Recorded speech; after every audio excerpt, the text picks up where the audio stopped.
All right, guys, here's your next core bites, number 42.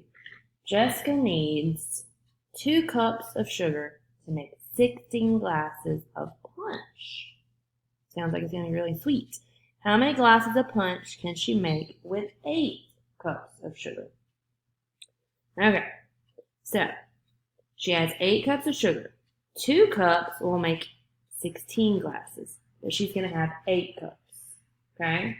So if you take 8 cups and you divide that by 2, which is what she's used to using, that gives her 4, right?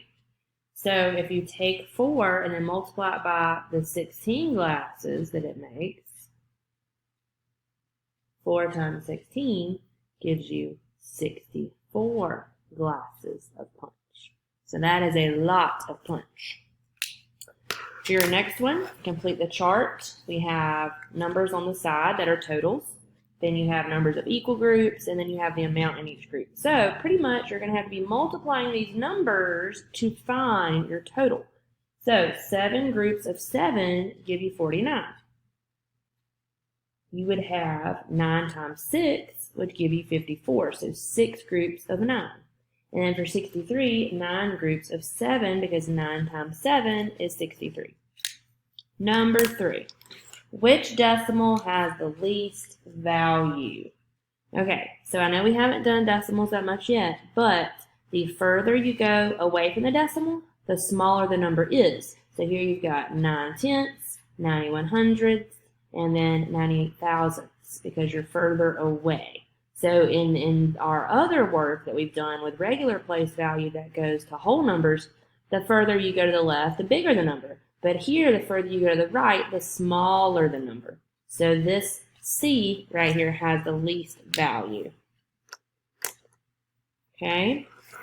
Number 4. The sum of 2 angles is 120 degrees. If one of the angles measures 75 degrees, what is the measure of the other angle? Okay, so together they equal 120. One of them equals 75 degrees. So if you take 120 degrees, subtract 75 degrees, and you regroup so that you have enough to subtract. So 10 minus 5 is 5. 11 minus 7 gives you 4. So your degree that is missing is 45 degrees. And then for your last one, it says, well, is this a line of symmetry? And as you can see, it's a random circle. It looks like the Pac-Man from the video game. And as you can see, if you fold that over, there's no way that that's going to be equal. So the answer is no. So please make your corrections on your paper.